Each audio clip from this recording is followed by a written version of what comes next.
नए तीवर के साथ आ रही है आपकी पसंदीदा मासिक पत्रिका दलित दस्तक। नीचे दिए गए नंबर पर आज ही संपर्क करिए या व्हाट्सएप करिए। लेकिन मुझे वो किस्सा याद आता है जब बाबू जगजीवन राम उस विमान वाली घटना में उनका पैर टूट गया। वो हॉस्पिटलाइज थे। डॉक्टर बाबा साहेब अम्बेडकर जब उनसे मिलने गए और डॉक्टर बाबा साहेब अम्बेडकर जी ने बाबू जगजीवन राम जी का कुशलक्षेम पूछकर उनको आगे के लिए मार्गदर्शन किया कि मेरे बाद इस समाज का ध्यान तुम्हें ही रखना है। बड़ी तकलीफें हमारे समाज ने झेली हैं, अब इस कारवां को तुम्हें आगे बढ़ाना है। बाबू जगजीवन राम जी की आंखों में आंसू थे कि और कोई मुझे देखने नहीं आया, और जिनके और मेरे बीच में लगातार खाई पैदा की गई वो इस दुख की घड़ी में मेरे साथ खड़े हैं, बल्कि मेरा मार्गदर्शन भी कर रहा है। सबसे पहले तो मैं आप सब की तरफ से भारत के सबसे काबिल मंत्रियों में से इस बहुजन समाज के एक मजबूत नेता बाबू जगजीवन राम जी की जयंती पर सभी को शुभकामनाएं देता हूं। उनके चरणों में पुष्पांजलि अर्पित करता हूं। उनके साथ रहे, नजदीकी काम किया बाबू विजय सिंह यादव जाटव जी, हमारे सारे एससी डिपार्टमेंट से जुड़े नेशनल कोऑर्डिनेटर्स, दिल्ली के अध्यक्ष और दिल्ली के तमाम टीम या दूसरे राज्य से यहाँ बिहार के भी प्रदेश अध्यक्ष बैठे हैं, रविंदर जी, और तमाम साथियों। ये बड़े गौरव की बात है। जिस समाज के बारे में अक्सर कहा जाता है कि इनके अंदर मेरिट नहीं है, उस समाज से, उस बहुजन समाज से ज्योतिबा फूले पैदा हुए। उसी समाज में महिलाओं के लिए पहला स्कूल खोलने वाली महिला, प्रथम शिक्षिका सावित्रीबाई फूले पैदा हुई। और अगर मैं इस आधुनिक भारत से पीछे जाऊं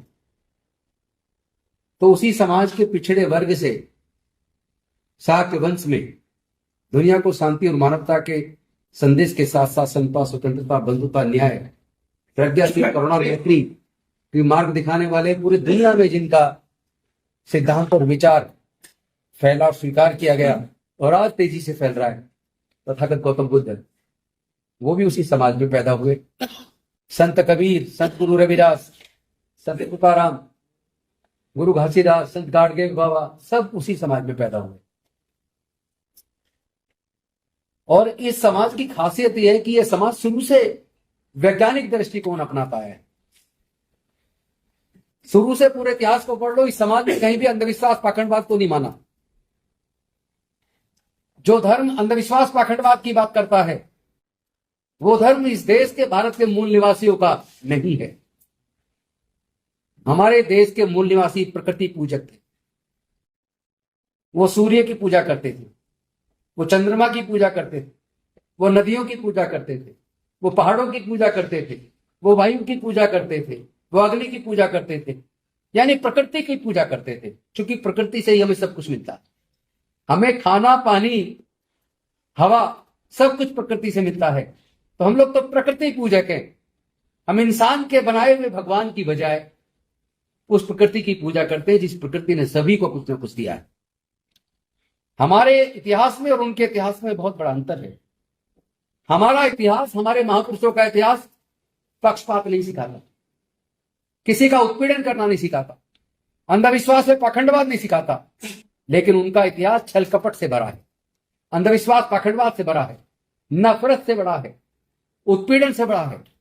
क्योंकि जब आप ज्योतिबा फूले जी की लिखी गुलामगिरी पढ़ोगे तो गुलामगिरी में उन्होंने इस बहुजनों के, इस देश के दलित आदिवासियों के उस इतिहास को बताया कि आप इस भारत भूमि के मालिक थे। और हड़प्पा संस्कृति के समय, सिंधु घाटी की सभ्यता के समय नदियों के साथ साथ 200 विकसित नगर बसे हुए थे। विदेश से आने वाले आक्रमणकारियों ने उन नगरों को तहस नहस किया, हमारी संस्कृति को तहस नहस किया। उन्होंने हिरण्यकश्यप की छल कपट से हत्या की। उन्होंने राजा बलि, हमारे समाज के महाबली राजा बलि की छल कपट से हत्या की। उन्होंने एकलव्य का अंगूठा काटा, उन्होंने शंभुक ऋषि की हत्या की। समय समय पर हमारे ऋषि मुनियों और हमारे महापुरुषों की उन्होंने छल कपट से हत्या की। उन्होंने ऐसा कोई मौका नहीं गवाया जहां वो हमारे महापुरुषों का अपमान न करते। हमारा इतिहास गौरवशाली इतिहास है। हमारे इतिहास को पढ़ना और समझने की जरूरत है।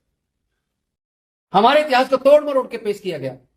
संत गुरु रविदास हो, चाहे संत कबीरदास हो, चाहे ज्योतिबा फूले हो, या संत गाडगे बाबा हो, या संत घासीदास जी हो, किसी के भी इतिहास को पढ़ लो। जो तथागत बुद्ध से शुरू हुआ, मानवतावादी सोच, इंसानियत से परिपूर्ण सोच, अंधविश्वास पाखंडवाद से परे सत्यता की खोज की सोच, वो सोच हमारे महापुरुषों की है।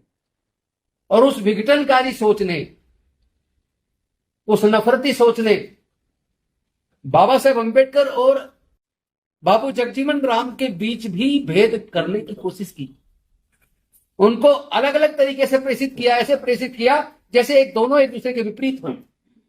लेकिन मुझे वो किस्सा याद आता है जब बाबू जगजीवन राम उस विमान वाली घटना में उनका पैर टूट गया, वो हॉस्पिटलाइज थे। डॉक्टर बाबा साहेब अंबेडकर जब उनसे मिलने गए और डॉक्टर बाबा साहेब अंबेडकर जी ने बाबू जगजीवन राम जी का कुशलक्षेम पूछकर उनको आगे के लिए मार्गदर्शन किया कि मेरे बाद इस समाज का ध्यान तुम्हें ही रखना है। बड़ी तकलीफें हमारे समाज ने झेली हैं, अब इस कारवां को तुम्हें आगे बढ़ाना है।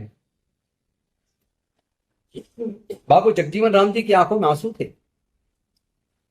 कि और कोई मुझे देखने नहीं आया, और जिनके और मेरे बीच में लगातार खाई पैदा की गई, वो इस दुख की घड़ी में मेरे साथ खड़े हैं, बल्कि मेरा मार्गदर्शन भी कर रहा।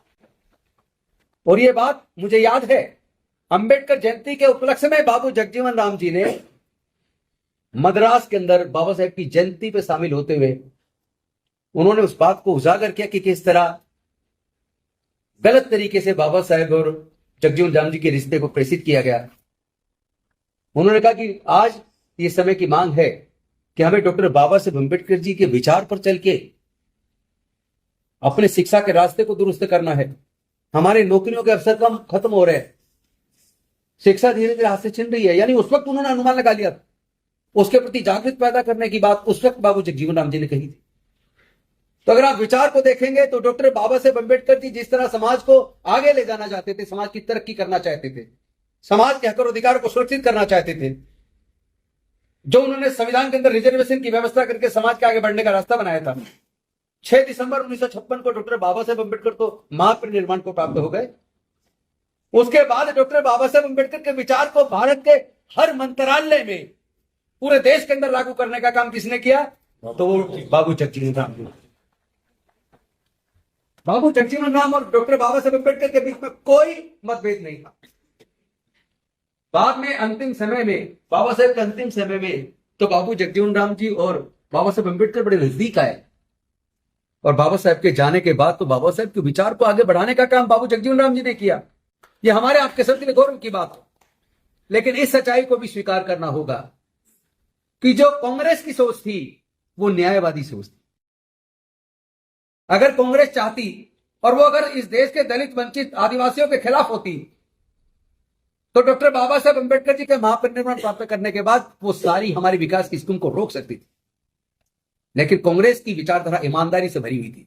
उन्होंने बाबा साहेब की सोच को ईमानदारी से न केवल लागू किया, बल्कि वो खुली छूट काम को करने के मंत्री रहते हुए बाबू जगजीवन राम जी को दी, जो आज की सरकार में, बीजेपी की सरकार में किसी दलित मंत्री की हिम्मत नहीं है कि वो सरकार में केंद्रीय मंत्री रहते हुए अपनी इच्छा से समाज के विकास के लिए कोई योजना बना पाए। क्या ये सच नहीं है कि कांग्रेस के टाइम पे हमारे जो मंत्री रहे बाबू जगजीवन राम जी, वो खुल के समाज के लिए योजनाएं लेके आए। जिस जिस विभाग में मंत्री बने वहीं तो उन्होंने खूब भर्तियां की, पूरा रिजर्वेशन को पूरा अच्छे से भरा। बल्कि एक बार का किस्सा याद आता है, नेहरू जी प्रधानमंत्री थे और बाबू जगजीवन राम जी केंद्रीय मंत्री थे, लेकिन स्वास्थ्य मंत्री वो कौर, क्या नाम था उनका, पंजाब से थी, अमृत कौर, राजकुमारी अमृत कौर, वो स्वास्थ्य मंत्री थी। तो बाबू जगजीवन राम जी ने 4th क्लास की जो नौकरियां थी स्वास्थ्य विभाग में, वो सारी रिजर्वेशन को अच्छे से लागू करके भर दी। तो राजकुमारी अमृता कौर जी ने नेहरू जी से जाके शिकायत की। ये मैं ऑन रिकॉर्ड आपको बता रहा हूं, उनके दस्तावेजों में दर्ज है ये चीज। राजकुमारी अमृता कौर जी ने जाके नेहरू जी से शिकायत की कि नेहरू जी उनका विभाग तो वो है, लेकिन वो मेरे विभाग की भी भर्तियां कर रहे हैं।